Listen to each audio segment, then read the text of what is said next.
আরে ছাড় ছাড় ছাড়, ওরে আমি তো নিজেই চলি, কারো সাহায্য তো নি না। ছাড়। জানো দাদু, আজ ব্রেকফাস্টে তেলে ভাজা হবে, তুমিও সবার সঙ্গে বসে খাবে। বলিস কি রে, এতদিন বাদে আবার সবার সঙ্গে? না বাবু, মানে আমি খাবো না। কেন? আমার পেট হরকাবে। আমি প্লিজ দাদু, প্লিজ একদিন তো খাও না দাদু। দাদু নাচ গান খাইয়ে দেবো। হ্যাঁ, নাচ গান খেয়ে নেবে। আচ্ছা আচ্ছা, কিন্তু এখানে তো শুটিং হচ্ছে। হচ্ছে তো। হ্যাঁ গো মেয়ে, এদিকে এসো তো। এই আমাকে যে এভাবে সাজিয়ে গুজিয়ে নিয়ে এলে, আমাকে কি হিরোর পাঠ দেবে নাকি? হ্যাঁ, আর এই বুঝি আমার হিরোইন?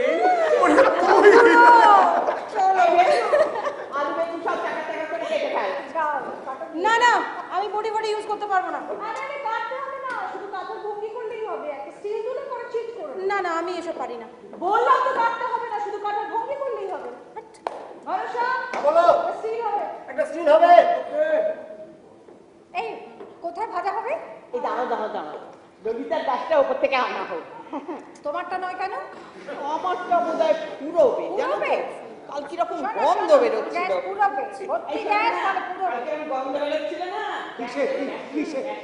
ও গ্যাসে। হ্যাঁ গ্যাসে। এই দাঁড়াও দাও, বাবা রান্নাঘরে দেখি কি অবস্থা। ঠিক আছে, আমি দেখছি। হ্যাঁ দেখো বাবা, তাড়াতাড়ি কর, এদের সব আর এক্ষুনি আরম্ভ করবে। আরে সর্ষের তেলটা কে দেবে? বাবার ঘরে দেখছি। হ্যাঁ, তুমি জানো না দাদু সরষের তেল খান না? আর আজকে অনেক দিন হয়ে গেল দাদুর রান্নাঘরে গ্যাসটাও ফুরিয়ে গেছে। কুসুমদি স্টোভে রান্না করে। কুসুমদি, কুসুমদি, কি হলো? কি আবার কুসুমদিকে ডাকাডাকি কেন? তুমি দাদুর রান্না স্টোভে করো না? হ্যাঁ, স্টোভেই করি। গ্যাস অনেক দিন ফুরিয়ে গেছে। দেখেছো? দেখবার কিছু নেই। এই যে এনারা দাদুর ওষুধ যখন ফুরিয়ে যায়, এনাদের মাথায় কাছে না। তুমি বলছো গ্যাস?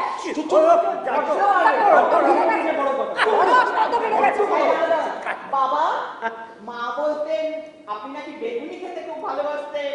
বেগুনি না, বোধহয় ফুলুরি। তবে আরো ভালো জানো ডাল বড়া। ডালগুলো চেয়ে চেয়ে থাকবে। ডাল ভেজাতে হবে ভেজু, ভেজাবো দাদু। ডাল বাটতে হবে। দাদু, আমি ডাল বাটতে পারবো না। প্লিজ ওটা তুমি করো। বাবা হ্যাঁ? বলছি আজকের মতো বেগুনি হবে। বাবা বেগুনি হবে না ভাই। আচ্ছা আচ্ছা, তাই হোক তাই হোক। এই যে তোমাদের জনতা আর কেরোসিন দেখে নাও। কেউ বা শুনে শুনে এই ললিতা, তুমি যা করে তেলটা ভরে ভরে তো স্টোভে, আমি অন্য কাজ করি। আমি পারবো না তেল ভরতে। আমি স্টোভে তেল ভরতে পারবো না। কেন? টিভিতে লোকে দেখবে আমি স্টোভে তেল ভরছি। অসম্ভব। তাতে কি হয়েছে? হাউস ওয়াইফরা তো এইসবই করে। তাই না? আর চাকুরির রতারা বুঝি শুধু বসে বসে ন্যাচ নাড়ে। এই শোনো, তুমি সব কথা রিঅ্যাক্ট করবে না তো। সামনে তেল ভরতে বলছি কেন? আস্তে আস্তে আস্তে আস্তে। যে কাজটা রোজ আমি করি, আজকেও সেই কাজটা আমিই করি। হ্যাঁ, আমিই করি। শোনো, হাউসওয়াইফ বলে কি আমার কোনো দাম নেই না? প্লিজ বলো তো, শেয়ারের দালালি অফুরন্ত সমান, দুই ভাই সমান। কি আমি আবার কি করলাম এর মধ্যে? ঠিক বলেছো। তিনি এলেন আবার গান পাগল, গানের মাস্টার। একটা গান শেখাবার আগে 10 মিনিট নিঃশ্বাস প্রশ্বাসের যোগ ব্যায়াম। জীবনে ভাবিনি এই বাড়ি বাড়ি গান শেখানোর একটা লোক আমার স্বামী হবে। একটু যাতা বলছো প্রীতি। একদম বাজে কথা বলবে না মেজো বৌদি। মেজদা যথেষ্ট ভালো গান জানে, তুমি গানের কিচ্ছু বোঝো না। বাবা, দুই ভাই এখন এক হয়ে গেছে। এক হয়ে আজকে নয়, বরাবরই ছিলাম। বরাবরই আমরা তাই ছিলাম। কিন্তু বিয়ের পর থেকে দেখছি তোমাদের দু বউয়ের মধ্যে ঝগড়া। কি লক্ষ্মী পুজোর হিসেব, ইলেকট্রিকের বিল, এই সামান্য তুচ্ছ কারণ নিয়ে দুজনের মধ্যে একবারে চুলোচুলি লেগে গেছে। আমার আর ভালো লাগে না। তোমার ভেবেছি আমি লাইটের চিন্তা দিয়ে দেবো।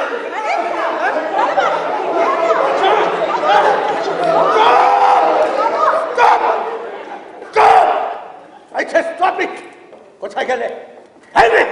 এদিকে এসো, এদিকে এসো। সব লিখে দিয়েছো, সব লিখে দিয়েছো। বানানো ভাব ভালোবাসা, এমআই এ ফুল। দেখ ফেলু দেখ, ভেবেছিলাম সত্যি সত্যি মেক ওভার হবে।